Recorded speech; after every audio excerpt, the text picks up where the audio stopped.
about the shape I'm in. I can't say I ain't pretty and my legs are thin. Don't ask me what I think of you. I might not give the answer that you want me to.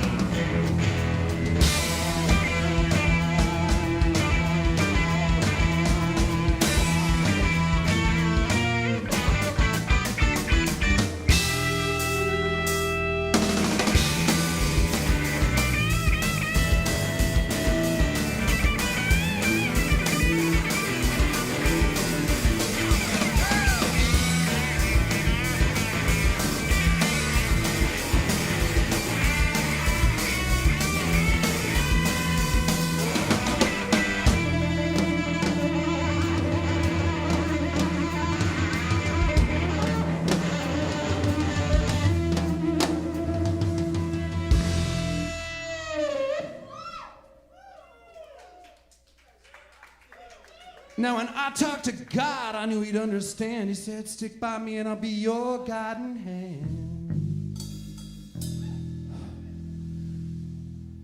Now would you believe that? We don't believe that. So don't ask me what I think of you. I might not give the answer that you want me to.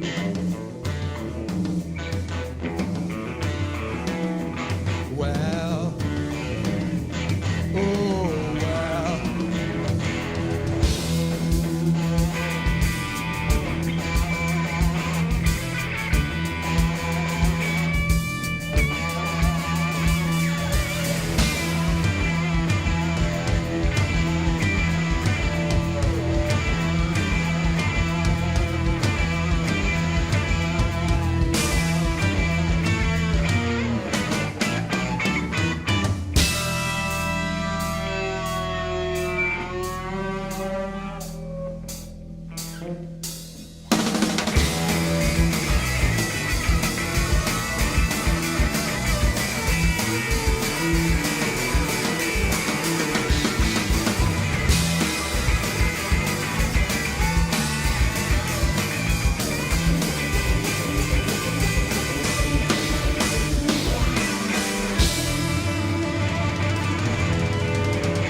There's no me without you, says the cow in the sunlight, being looked at, being drawn by the child with crayons. Is the hill an almond? The child wants to know. Is life irrefutable? The start of me is the start of the ending of you. See that hole in your sock where the cold can get through? The child's toe sticks through the hole now. Some philosophers grow ulcers from eating loneliness. There's not much we know. The cow's tongue smacks its lips. The child fills in its spots with blue crayon and silence. A dragonfly or not. About this poem. I was outside of Eureka, California, driving up a steep road through dense fog. When the fog broke, I found myself on a hilltop surrounded by what seemed like the happiest cows on earth, grazing in sunlight and resting beneath pine trees. I have twice returned to this moment in dreams.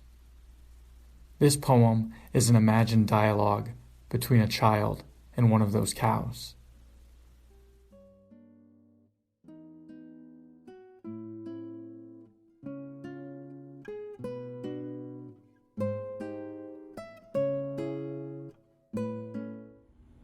Now, our interview with the effervescent Ed Palermo. But first, a couple words about pickles.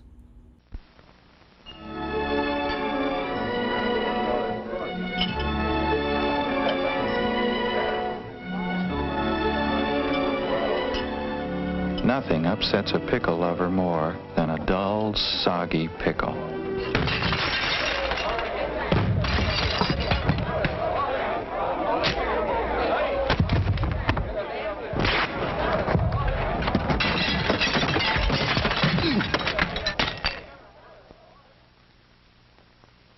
Pickle lovers always insist on the proud pickle. Heinz. No compromise, no shortcuts, no soggy pickle.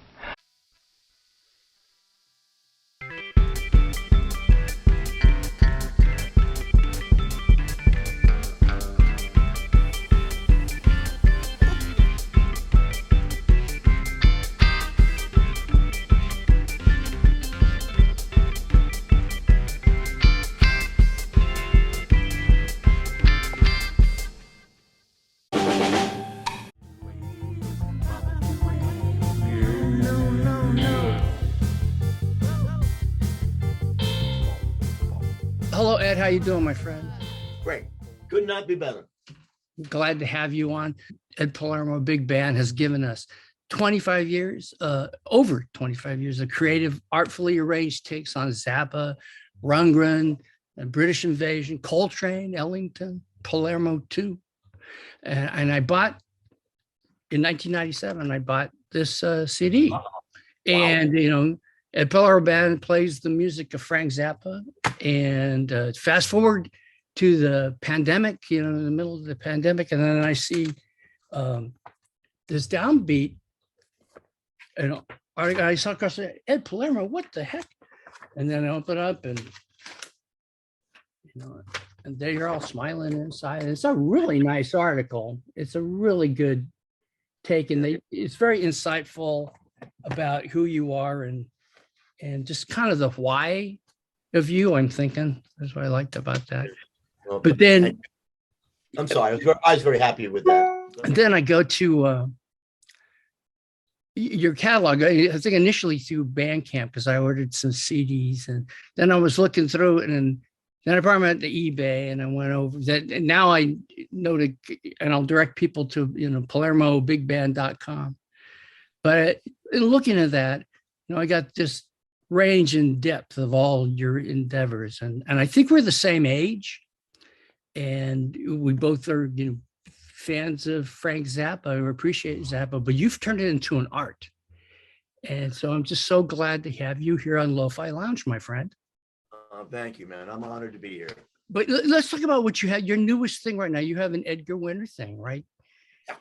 Oh, okay. Well, you know, it always changes. It's funny.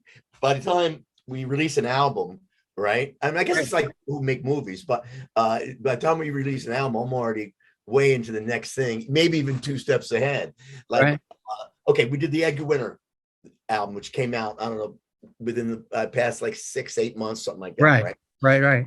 And but we also have all mixed, mastered, ready to go, the next album, and that is going to be well, we don't know what it's going to be called yet, but it's a mixture of fusion music and British prog. Okay. So there's a lot of Emerson, Lake and Palmer, there's a lot of Herbie Hancock. There's a lot of there's some Yes on there. We do Black Hole Sun, which I don't know if that fits into either one of the British. No, but that's what's good, right? Yeah, exactly. But that's what that album is, and we stopped doing that a long time ago too. And that album hasn't even come out yet, you know. And my whole philosophy is you know, you only live once, and I gotta get as much music in as possible, musical concept. I hear you, you know, and I saw that in that Downbeat article. It was saying, you know, you saw Zappa when you were in 9th grade in 1969, and it dawned on me, wait, I was in 9th grade in 1969. And so I was thinking, you know, and just looking over, I just grab, here's the volume 1 and 2, the Great Un-American Songbook. And I'm looking down this list, and, you know, so if you got Beatles, and we know you'd have the Stones, but you got The Move, you have, you know, Jeff Beck, you have Blodwyn Pig. I talk to my friends about Blodwyn Pig. They never know about, you know, A Head Rings Out. They never know that album. I go, it's one of the coolest you know, bands, or a couple albums of that era, and no one ever knows about it. And so I was thinking, we must have had the same, some of the same cool records, growing up. And so what were those? You had Traffic, you had The Crazy World of Arthur Brown, So what, if you say off the top of your head, what were those early musical influences? You're going into ninth grade, you saw Zappa. What else were you into? Okay, well, it all started with the Beatles. And as you know, you're my age. And by the way, I went to my 50th high school reunion yesterday. Have you There done you that? go. Well, they're dragging me there. They're trying to get me there, and now I'll say, well, Ed Palermo told me I need to show up to. Oh, you have to. It's really, I mean, of course, unless your class was a drag. My class was very nice. And I loved it. But anyway, so I just turned 68 this past Tuesday. Oh, there you go. Yeah. And okay, now my oldest brother, Nick, 4 years older than me, he's the one who brought all the great music in, right? But also with Beatles and Ed Sullivan. I mean, for people who only hear people talk about that, younger people, that is one event that is not overhyped. That was the biggest thing. One of the biggest things in my life was the Beatles and Ed Sullivan, But anyway, that started everything. Okay. And then my brother Nick would bring in all these, he turned us on to Hendrix, right?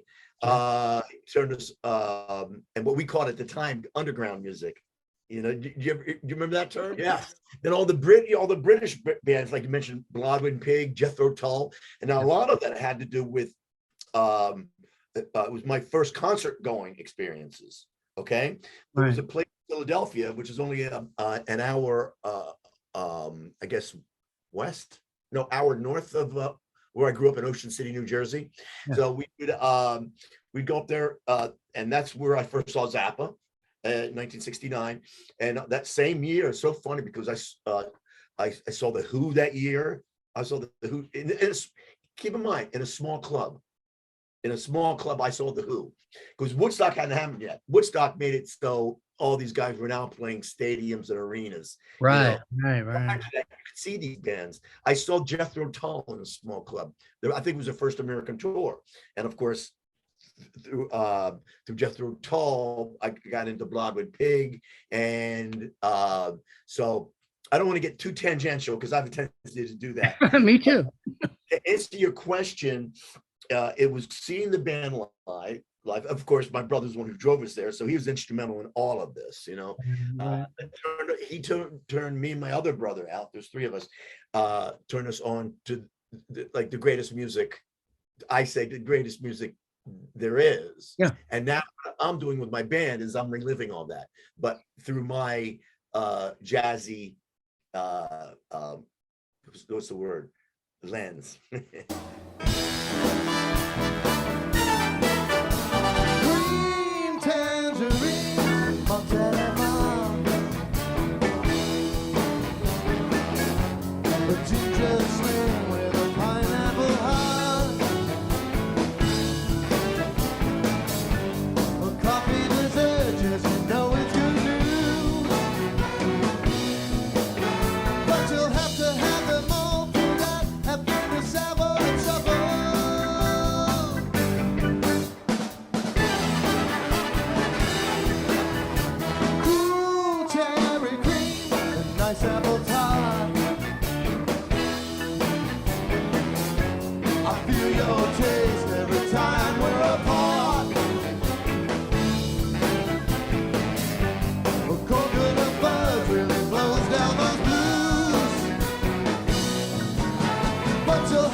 out anymore. A ginger sling with a pineapple heart. A coffee dessert, yes, you know it's good news. But you'll have to have them all pulled out after the seventh trouble. Yes, you'll have to have them all pulled out after the seventh trouble.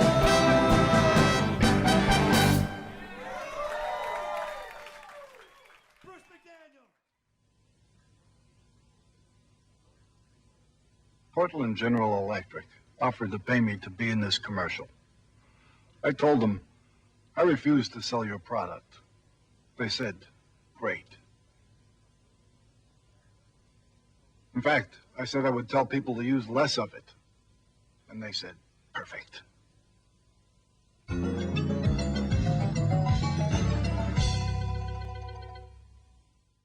Yeah, yeah. And so you're hearing this music, you're in ninth grade, you're already playing sax? Yeah, when the Beatles and Sullivan, I was in fourth grade, so I was playing only clarinet. Okay. And then I switched to sax a couple of years later. Right. You know? So I was, but also during that whole time, even when I was starting to play clarinet, I started messing around with harmonica, and I realized early on that I could figure out the harmonica lick. So I should have known better. Exactly. I even might have one around here. But anyway, but then, and also my oldest brother played guitar, so I'd mess with his guitar. So the three of us were always messing with guitar. So I was playing guitar in a very primitive way for almost as far back as I'd say maybe fifth or sixth grade. So I was playing guitar and saxophone to answer your question. Oh yeah, so both of those influences came together, because I was imagining you at this Zappa concert, and in the Downbeat article you talked about it, that you just like that he could stop the band, like on a dime, bam, and then they move into something else. And I'm wondering that even at that tender age, you maybe you just like that. Maybe that's what got you into arranging and, being this thing. We say, I can start and stop this music. Yeah. Oh yeah, that's very perceptive, because the whole stopping something on a dime and shifting gears that I do with my own music, that's all Zappa's influence. I have, in fact, I remember after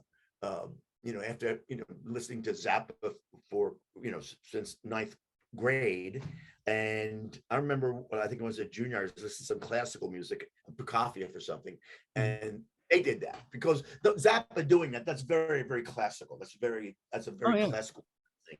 I guess like 20th century type of But anyway, so I heard like some Prokofiev piece, and like with some like very sharp break with like timpani where everything changed, and I remember thinking while listening to Prokofiev, hey, that sounds like Zappa.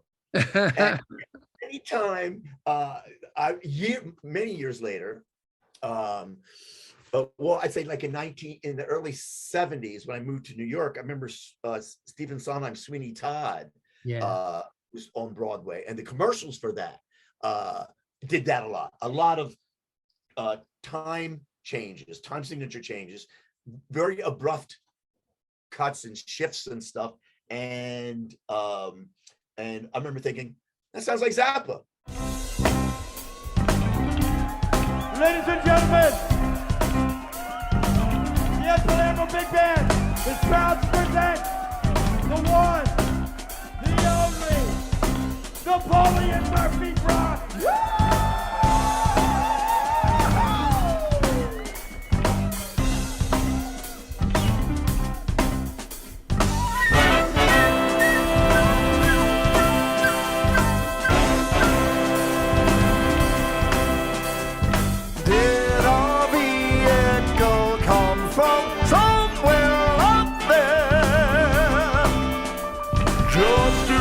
In the Andes,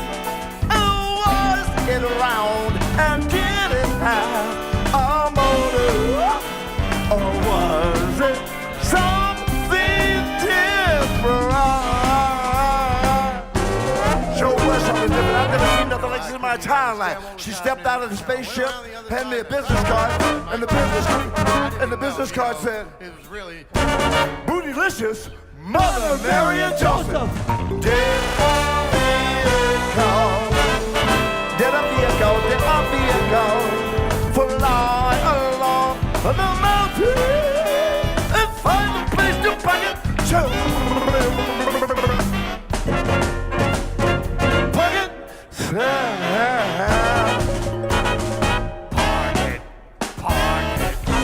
Or did someone build up a place to leave a space for such a thing to land?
Did a booger bear come from somewhere out there just to let the parameters when she ran the did she have a motor or what she jumped the timber guacamole green guacamole green and the other devil in Austin, Texas all over this up until the place will leave us race just to stay alive just this thing Did a booger bear come from somewhere out there did a booger bear come from somewhere out there the Indians were done the bill